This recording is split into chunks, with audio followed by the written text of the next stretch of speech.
내가 진정 흥하는 길이라는 제목으로 말씀 잠시 나누려고 합니다. 오늘 본문 22절을 보면 이렇게 시작을 합니다.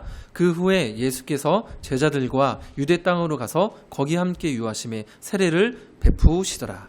예수님의 초창기 활동 무대는요, 유대 지역 위에 있는 갈릴리 지역이었습니다. 예루살렘이 그 이스라엘 지도를 혹시 떠올려 보실 수 있으면 잠시 떠올려 보시면 우리나라처럼 약간 길쭉하거든요. 그리고 예루살렘이 중간쯤에 이제 있다라고 한다면 갈릴리는 예루살렘 위에를 이제 말을 합니다. 위에가 갈릴리고 유대는 예루살렘 밑에 있는 지역이 이제 유대 지역이거든요. 근데 예수님께서 초반에 활동을 하시는 지역은 이 예루살렘 위에 있는 갈릴리 지역이었습니다. 근데 거기에서 예수님께서 사역을 하시다가 시간이 점점 지나면서 그 예루살렘과 그 밑에 있는 유대 지역에까지 예수님의 이 활동이 확장이 된 겁니다. 그리고 그곳에서 제자들과 함께 먹고 마시고 주무시면서 22절 말씀처럼 끝에 보시면 세례를 베푸시더라. 그죠? 갈릴리에서도 그런 사역을 하셨는데 그것이 점점 확장이 되면서 그 유대 지역에까지 예수님의 사역이 연결이 된 겁니다. 그런데 이 유대 지역에는 이미 세례를 베풀면서 왕성하게 활동을 하던 한 사람이 있었는데 바로 그 사람의 이름이 여러분들 잘 아시는 세례 요한입니다. 자, 23절을 같이 한번 읽어볼까요? 시작. 요한도 살렘 가까운 에논에서 거기 물이 많음이라. 그러므로 사람들이 와서 세례를 받더라. 아멘.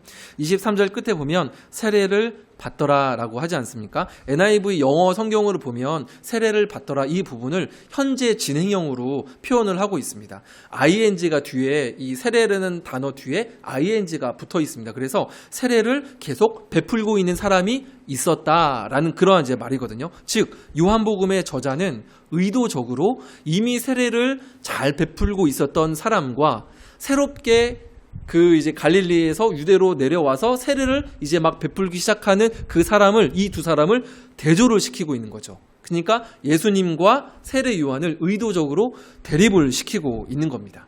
아니나 다를까 요한의 제자와 유대인들과 논쟁이 벌어집니다. 오늘 이제 성경에는 변론이라고 표현을 하는데 논쟁이 벌어진 겁니다. 어떤 내용을 가지고 논쟁이 벌어지냐면요, 정결 예식에 대한 변론이 벌어집니다. 정결 예식은 말 그대로 몸과 마음을 깨끗하게 하는 유대인들의 전통 예식이 이 정결 예식이거든요. 그래서 그 레위기 같은 데서도 보면 그 성막에서 제사를 드리고 동물들 잡고 할 때에 거기서 쓰는 도구들을 정결케 하는 그러한 어떤 예식들도 그들의 제사 가운데 포함이 되거든요. 깨끗하게 하고 정결케 하는, 물로 씻기도 하고 하는 그러한 정결 예식이 있는데, 어쨌든 몸과 물건을 깨끗하게 하는 이 정결 예식이 정결 예식이죠. 자, 그런데 왜 요한의 제자들과 유대인들이 이 정결케 하는 이 예식을 가지고 논쟁이 붙었을까요? 요한의 제자들과 유대인들과 논쟁이 붙었는데 정결 예식을 가지고 붙었습니다. 근데 왜 이 정결 예식을 가지고 논쟁이 붙었을까 하는 겁니다. 단서가 있다고 한다면 예수님과 세례 요한의 갈등 구조, 그리고 세례입니다. 혹시 추측이 좀 되시는 분 계신가요? 정결 예식을 가지고 왜 요한의 제자들과 유대인들이 한판 붙었을까? 세례는 아시는 것처럼 씻김을 받아서, 물로 씻김을 받아서 새롭게 되는 겁니다. 그러면 세례는 정결 예식에 포함이 될 수 있을까요? 그렇죠. 포함이 될 수 있습니다. 즉 당신들의 스승인 세례 요한이, 세례까지 이름이 붙은 거 보면 정말로 이 세례를 주는, 그죠? 그 사람 중에 정말 이 베스트 오브 베스트가 요한인데, 이 당신들의 스승인 요한이 베푸는 세례와 예수의 세례가 있는데, 저기 갈릴리부터 온 예수라는 청년이 베푸는 세례가 있는데, 어떤 세례가 더 정결케 하는 능력이 있느냐, 이거 가지고 논쟁이 이제 붙은 겁니다. 저 갈릴리 시골에서 온 청년에게로 더 많은 사람들이 점점 더 많이 몰리는데 당신들의 스승 요한보다 예수의 세례가 더 능력이 있는 게 아닙니까? 그러니까 이제 요한의 제자들 입장에서는 어떻게 했습니까? 말도 안 되는 소리 하고 있나 하면서 이제 유대인들과 한판 변론이 붙은 거죠. 요한을 따르며 존경했던 그 제자들 입장에서는 마음이 굉장히 불편했을 겁니다. 여러분 춘천에 가면 춘천하면 생각나는 음식이 있죠. 무엇입니까? 닭갈비입니다. 참고로 저는 닭갈비를 많이 좋아합니다. 자, 기억해 주시기 바랍니다. 그런데 막상 춘천에 가면 어디를 가야 할지 혼란이 옵니다. 왜 그렇습니까? 다 자기네들이 원조라고 하는 겁니다. 여기를 가도 원조 닭갈비, 여기를 가면은 원조와 춘천을 바꿔서 원조 춘천 닭갈비, 옆에는 춘천 원조 닭갈비. 어디를 가야 할지 잘 모릅니다. 네, 저는 한번 가본 적이 있습니다. 네, 정말로 맛있더라고요. 자, 어쨌든 간판만 보면 여기가 원조인 것 같고, 그렇죠? 다 원조인 것 같습니다. 근데 요한의 제자들 입장에서 보면 정결 예식, 세례는 누가 원조입니까? 당연히 세례 요한이 원조죠. 왜냐하면 먼저 베풀었잖아요. 그죠? 먼저 시작을 했기 때문에 원조는 자기입니다. 자기 스승이 세례에서는 원조입니다. 거기다가 여러분 세례 요한이 누굽니까? 세례 요한의 집안이 어느 집안이죠? 지파 중에서 무슨 지파일까요? 틀려도 괜찮습니다. 중요한 건 아닙니다. 무슨 지파죠? 레위 지파입니다. 레위 지파는 무슨 장 집안입니까? 제사장입니다. 세례 요한의 아버지가 제사장이거든요. 제사장 집안의 출신이 이 세례 요한입니다. 그러니까 벌써 이제 뭔가 이 집안 설교 중에 집안 이야기가 좀 그렇긴 하지만 어쨌든 이게 혈통이 이게 보통이 아닌 거죠. 거기다가 구약 마지막 성경이 말라기서인데 말라기서 이후에 약 400년 동안 하나님의 이상 말씀이 보이지 않더라. 그죠? 말씀이 거의 400년 동안 이제 없었습니다. 그런데 그 공백을 깨고 회개해라. 하나님의 나라가 가까이 왔느니라. 이 말씀을 정말 그 촌철살인과 같은 말씀을 전한 자가 세례 요한입니다. 그러니까 보통 인물이 아닌 거죠. 거기다 출생 시에도 신기한 일들이 있었습니다. 내가 무슨 그 아이를 갖습니까? 했더니 부모님이 믿지 않으니까 네가 못 믿느냐? 너 태어날 때까지 말 못한다? 천사가 말을 했더니 진짜 말을 못하게 됐습니다. 그러니까 이 일들이 그 지역의 유대 사회 가운데에 그런 이야기들이 회자되지 않았을까요? 회자되었을 겁니다. 그렇게 태어나서 정말 독특하게 언제부터 그 광야로 나갔는지 모르지만 광야로 나가서 그 털옷을 입고 꿀과 그 메뚜기를 먹으며 범상치 않죠. 그죠? 범상치 않은 그 인물. 그래서 세례 요한하면 어려서부터도 아마 그 세간의 주목을 받았던 그러한 인물이 세례 요한이었을 겁니다. 그러니까 자연스럽게 그를 따르는 제자들도 생겼을 거고요. 그래서 요한복음 1장에도 보면은요, 유대인들이 제사장들과 레위 사람들을 이 요한에게 보내서 물어봅니다. 뭐를 물어보냐면 너 누구냐? 당신이 누구냐? 너 정체가 뭐냐? 라고 물어봅니다. 물어보는 이유는 무엇일까요? 혹시나 당신이 그리스도입니까? 그 정도까지로 사람들이 생각을 했던 거죠. 보통 인물이 아니라는 겁니다. 그래서 이에 그 질문에 세례 요한이 무엇이라고 대답을 하냐면 요한복음 1장 20절인데요. 네, 같이 한 번만 읽어볼까요? 시작. 요한이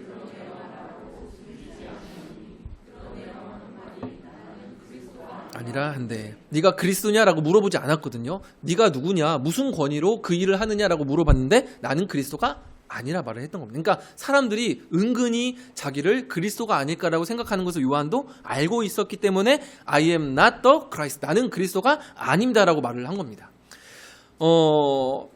자, 이런 요한을 제자들 입장에서는 굉장히 프라이드를 가지고죠, 자부심을 가지고 열심으로 배웠을 것이고 또 세례 요한의 사역을 보좌하고 또 그렇게 하면서 사역을 했을 겁니다. 그런데 갈수록 자신들에게로 오는 사람들은 줄어들고 어디 저기 정말 시골이거든요. 갈릴리요. 이스라엘에서 따지면. 근데 그 시골에서 온 예수라는 청년에게로 사람들이 점점 더 많아지는 겁니다. 많이 가는 겁니다.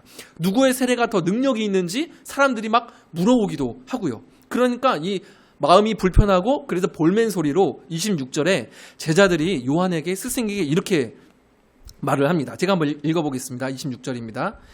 그들이 요한에게 가서 이르되 랍비여 선생님과 함께 요단강 저편에 있던 이 곧 선생님이 증언하시던 이가 세례를 베풀매 사람이 다 그에게로 가더이다. 여러분 사람들이 다 예수님께로 갔습니까?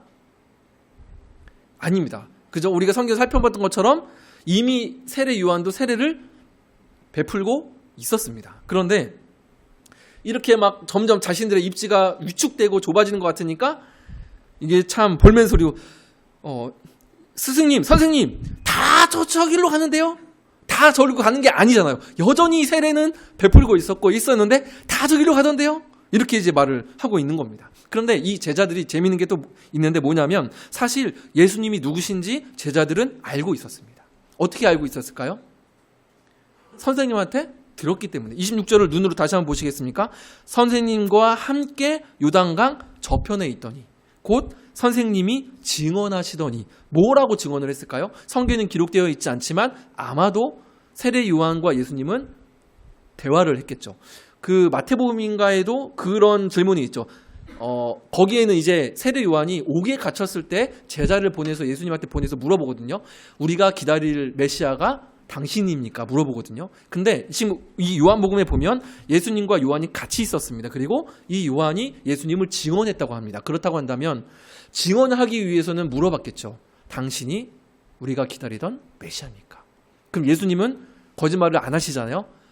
맞다. 내가 너희들이 기다리던 그리스도다. 말을 했겠죠. 그러면 요한이 당신의 제자들에게도 이분이 우리가 기다리던 메시아다. 나는 그의 신발끈 풀기도 감당하지 못한다라고 이미 제자들은 들어서 알고 있었습니다. 그럼에도 불구하고 자신들에게 오는 사람들이 점점 줄어들고 그 예수님께로 가는 사람이 많아지게 되고 자신들의 입지가 위축되니까 그게 마음이 불편하고 그게 싫었던 겁니다. 자, 그래서 이 볼멘 소리를 들은 요한이 그러나 아랑곳하지 않고 27절에 이렇게 말을 합니다. 제가 한번 읽겠습니다. 요한이 대답하여 이르되 만일 하늘에서 주신 바 아니면 사람이 아무것도 받을 수 없느니라. 사람이 아무것도 받을 수 없다. 이 말은 세례 요한을 일컫는 말이 될 수도 있고요. 예수님을 일컫는 말도 될 수 있습니다. 그런데 어느 누구로 보나 동일한 말이 됩니다. 만약에 세례 요한으로 보면 이런 거죠. 제자 여러분, 나는 여기까지입니다. 하늘이 나에게 주신 사명이 여기까지이기 때문에 너무 상심하지 마십시오. 이렇게 해석을 할 수가 있고요. 예수님으로 본다고 한다면 제자 여러분, 예수님, 그분은 하늘로부터 보냄을 받은 자입니다. 이제는 나의 때가 아니라 저분의 때입니다. 나는 여기까지입니다. 하늘부터 주시지 않았으니 나는 받을 수 없습니다. 그러나 예수님, 저분은 하늘로부터 보내심을 받은 분이니 이제는 나의 때가 아닙니다. 이렇게 볼 수가 있는 거죠. 어느 쪽으로 보나 사실 동일한 의미의 해석이 될 수가 있습니다. 요한은 하나님의 섭리와 계획 가운데 자신이 누구인지 자신의 위치와 그런 하나님의 계획을 알고 있었습니다. 그래서 하나님을 신뢰했던 거죠. 신뢰해왔기 때문에 자신의 위치를 인정하고 여기까지입니다라고 하고 받아들일 수가 있었던 겁니다. 그래서 28절에 보면 이어서 요한이 이렇게 말을 합니다. 다시 한번 이제 서두 1장에도 말을 하지만 동일한 말들을 또 말을 하죠. 내가 말한 바 나는 그리스도가 아니요 그의 앞에 보내심을 받은 자라고 한 것을 증언할 자는 너희니라. 이제는 너희의 사명이 바뀌었다. 우리 스승의 어떤 사역은 여기까지고 이제는 저 예수님의 때가 되었다라고 전할 새로운 미션이 너희들에게 주어졌다. 내가 그것을 이미 너희들에게 여러 번 알려주었는데 왜 낙심하고 왜 서운해하느냐. 너희들이 들은 대로 되고 있지 않느냐. 왜 서운해하느냐라고 요한이 제자들에게 이렇게 말을 한 겁니다. 여러분, 우리가 신앙생활을 하다 보면 우리에게도 사실은 이런 때가 종종 있지 않나 싶습니다. 과거에 여러분들께서 또 아마 또 어떤 교회들에서 열심을 내어서 봉사하고 섬기셨던 그런 기억들이 아마 있으시지 않을까 싶습니다. 그렇게 교회 공동체의 일원으로 여러 섬김의 자리를 감당하는 것이 예수님의 몸을 세우고 성도들을 섬기는 것임을 잘 알면서도 나의 입지, 우리의 입지가 좁아지는 것이 느껴지면 은근 서운함이 밀려오고 시샘도 납니다. 별로 그런 경험이 없으신 것처럼 계신데 그런 게 이제 있습니다. 만일 저희 교회 건너편에 개척교회가 생겼는데 늘봄교회, 네, 저희 왕목사님이 네, 저 주범교회가 아니라 처음에 늘봄교회 잘 되고 있어? 이렇게 늘봄교회가 개척을 했다고 칩시다. 담임 목사님 키가 183, 훤칠합니다. 설교도 잘 들리고 은혜가 됩니다. 그래서인지 사람들이 몰리고 점점 부흥합니다. 그러면 주봄교회 성도 여러분 진심으로 박수치며 응원하실 수 있겠습니까? 김성희 집사님 응원하실 수 있겠습니까? 저는 솔직히 당장은 못할 것 같습니다. 한 30년 지나서는 할 수 있을 것 같습니다. 근데 진짜로 이게 네, 제 진짜 생각해봤는데 한 20-30년 지나야지 진심으로 박수를 칠 것 같습니다. 근데 벌써 7-8년 전 일임에도 불구하고 생각나는 제 감정이 하나가 있는데요. 뭐냐면 제가 동탄에 오기 전에는 안양에서 사역을 했었거든요. 그래 동탄에 이제 막 와서는 종종 안양에 있는 분들과 이렇게 연락을 했습니다. 근데 그때 이제 통화를 이제 하다 보면 가끔 이제 이런 이야기를 들을 때가 있습니다. 어떤 이야기냐면 아유 목사님 계실 때가 참 좋았는데 이런 이제 말을 하실 때가 있습니다. 그럼 제가 이제 뭐라고 하겠습니까? 그쵸? 제가 있을 때가 좋았죠? 라고 했겠습니까? 그러지 않죠. 아유, 집사님, 무슨 말을 그렇게 하십니까? 아유, 이렇게 하면서 말을 하죠. 근데 그렇게 말을 하면서도 제 기분은 점점 좋아지죠. 입꼬리는 올라갑니다. 앞에 있었으면 입꼬리는 안 올겠죠. 전화통화니까 입꼬리는 이제 올라갔겠죠. 근데 여러분 사실 누가 그 교회에서 사역을 하든 그곳에서 사역을 잘하고 계시고 회복의 역사, 정말 그 성령의 역사, 생명의 역사가 일어난다고 한다면 그것으로 감사하고 응원하고 축복할 수 있어야 되지 않습니까? 근데 이게 우리 인간적으로 그게 내 입지가 줄어들고 내가 그 자리에서 이렇게 물러났는데 그 누군가가 와서 그 자리에 또 이어서 섬기는데 막 거기가 막 잘 돼. 부흥하고 너무 좋아. 막 사람들이. 그러면은 막 나는 위축되는 것 같고 나는 잘 못한 것 같고 막 시샘도 나고 그죠? 이런 기분이 딱 세례 요한의 그 제자들의 그런 기분이었다라는 겁니다. 혹시나 여러분 우리가 앞으로 그런 감정을 겪게 되신다면 혹여나 정말 누가 압니까? 저 건너편 그 자리에 네, 뭐 늘봄 교회 생겨서 어떤 교회 생겨서 사람들이 많이 가는 일이 생길 수 있습니다. 그런 감정을 앞으로 겪게 되신다고 한다면 하나님의 역사가 내가 섬기던 그 자리, 우리가 섬기고 있는 이 지역에 그런 역사가 일어나고 있다고 한다면 여러분 쉽지는 않겠지만 마음껏 축복해 주시고 응원해 주시는 은혜가 우리 가운데 있었으면 참으로 좋겠습니다. 우리는 종종 예수님의 이름으로 나는 할 수 있습니다 라고 믿음의 선포를 할 수 있어야 합니다.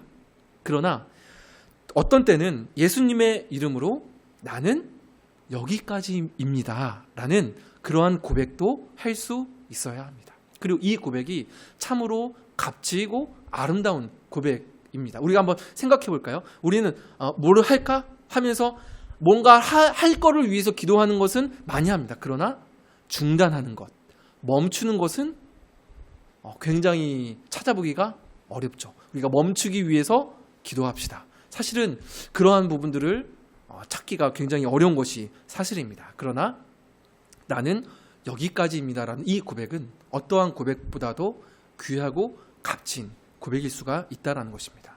자, 또 하나 우리 가운데 필요한 고백이 있다고 한다면 이제 요한복음 1장 20절에도 살펴보고 했던 그 고백처럼 I am not the Christ. 나는 그리스도가 아닙니다 라는 이 고백입니다. 영광 받으실 이는 내가 아니라 예수님이십니다. 나는 아닙니다. 영광은 예수님이 받으셔야 합니다. 이런 고백과 동일한 거죠. 베드로와 요한도 동일한 이제 성전 미문에서 동일한 어떤 경험들을 했죠. 사람들이 성전 미문에 안진뱅이를 일으키니까 사람들이 자신을 다 주목하며 바라봅니다. 그죠? 그러니까 이 베드로가 무엇이라 합니까? 왜 우리를 주목하느냐. 영광 받으실 이는 우리가 아니라 그리스도의 이름이다. 그리스도의 이름이 저 사람을 완전히 낫게 하였도다라고 그렇게 대답을 합니다. 우리의 어떠한 수고와 헌신이 한 사람을, 한 공동체를 세우고 변화시키고 성장시켰다고 생각해서는 안 됩니다. 만일 나의 수고와 열심으로 한 사람이 변화되어지고 그렇게 세워지는 역사가 일어났다라고 한다면 예수님이 설 자리는 없어집니다.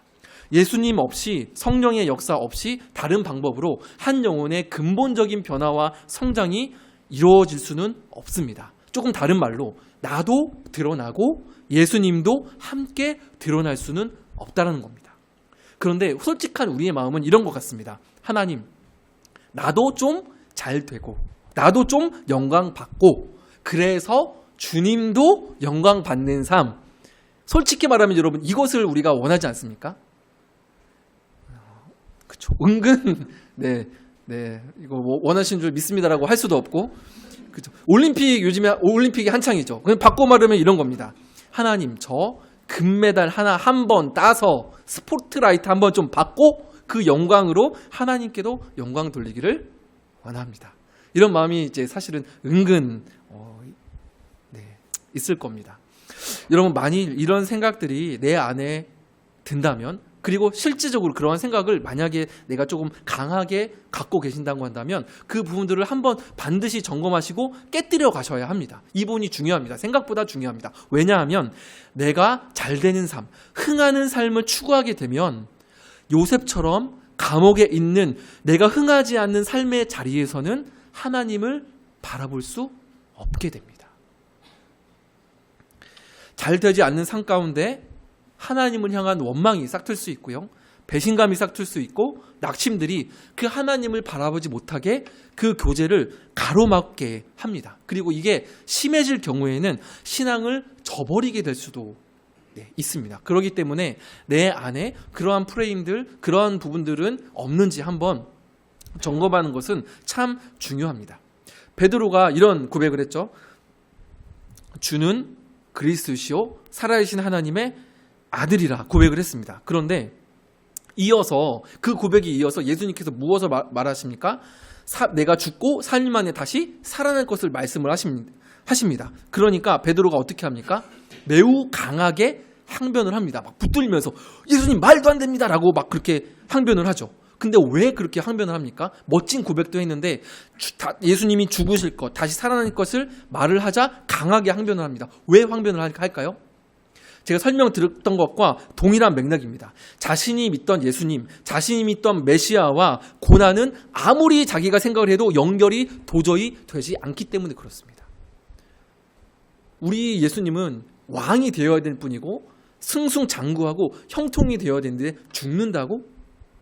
이 형통과 죽음이 연결이 되지 않기 때문에 예수님을 향하여서 그토록 항변을 했던 겁니다. 즉 베드로는 예수님이 잘 되고 그래서 자신도 잘 되는 삶을 꿈꾸어 왔던 겁니다. 그래서 항변을 했던 겁니다. 저는 진심으로 이 자리에 계신 성도 여러분들의 사업과 직장 일, 학업 모든 일들이 잘 되기를 정말로 간절히 원하지만 성경은 그것만이 형통한 삶이 아니라 진정 형통한 삶은 하나님과 함께하는 모든 순간이 형통의 삶이다라고 말을 합니다. 그럼 이 부분이 우리를 향하여서 성경의 말을 하는 진실된 증언인 줄 믿고 받으시는 은혜가 있기를 주님의 이름으로 간절히 소망합니다. 그래서 예수님께서 베드로를 향해서 사단아 물러가라 라고 하신 다음에 직후하신 말씀이 마태복음 16장 24절입니다. 같이 한번 읽어볼까요? 시작.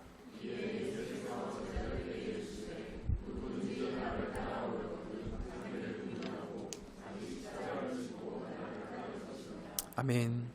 예수님을 따라가는 자들을 향해서 자기를 부인하고 자기 십자가를 지고 나를 따를 것이다 라고 말을 합니다.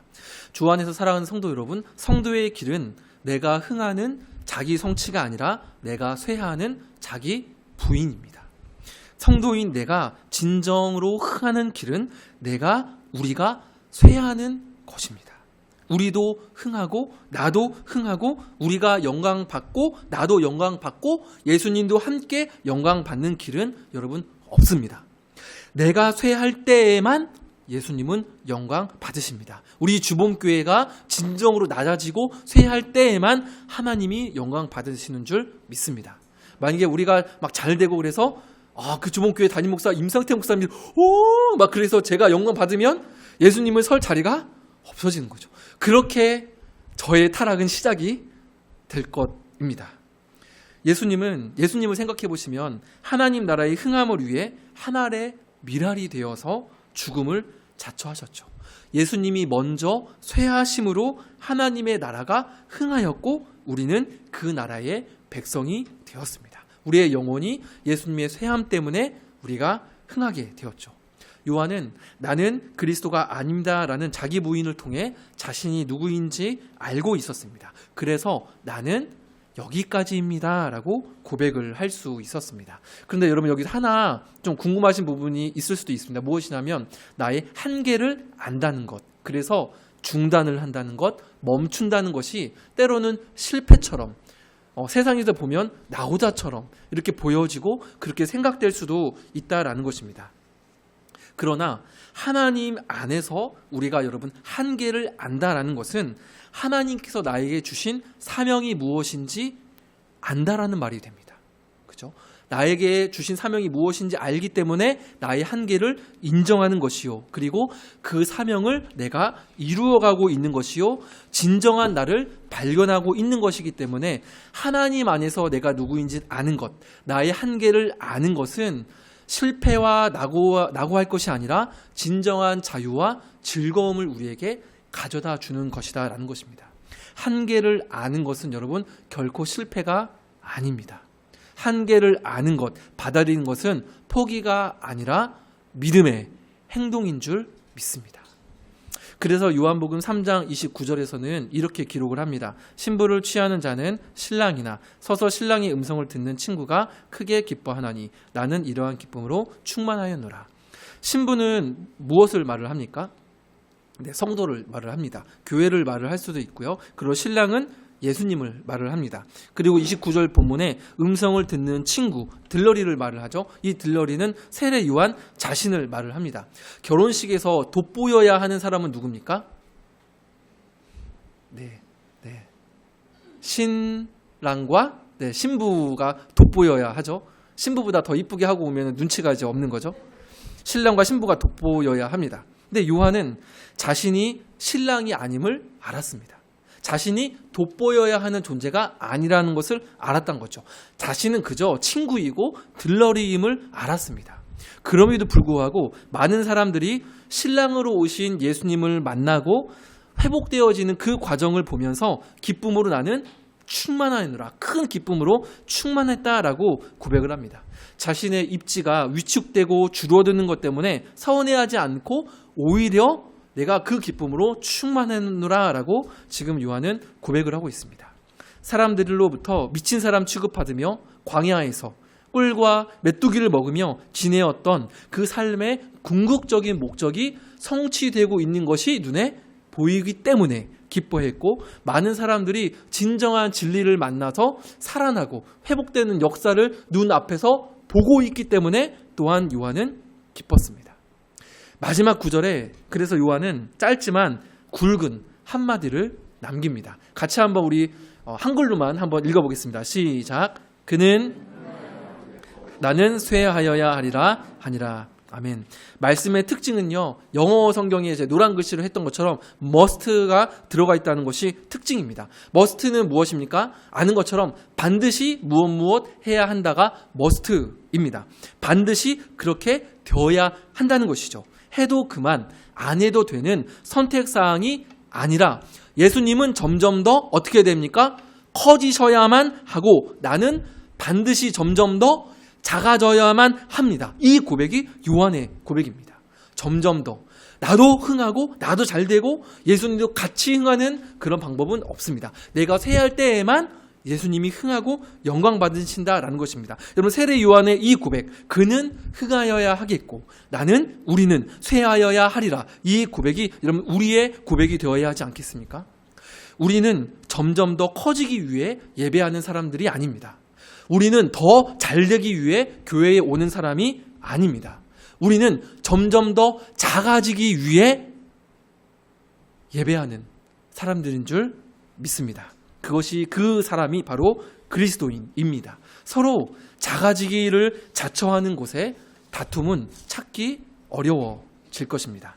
말씀을 정리하려고 합니다. 주 안에서 사랑하는 성도 여러분, 예수님이 점점 더 커지셔야 하는 분이신 줄 믿으시죠? 그것이 언제 가능합니까? 우리가 점점 쇠할 때에 가능합니다. 내가 점점 쇠한다는 것은 무엇입니까? 두 가지를 말씀드렸죠. 예수님의 이름으로 나는 여기까지입니다.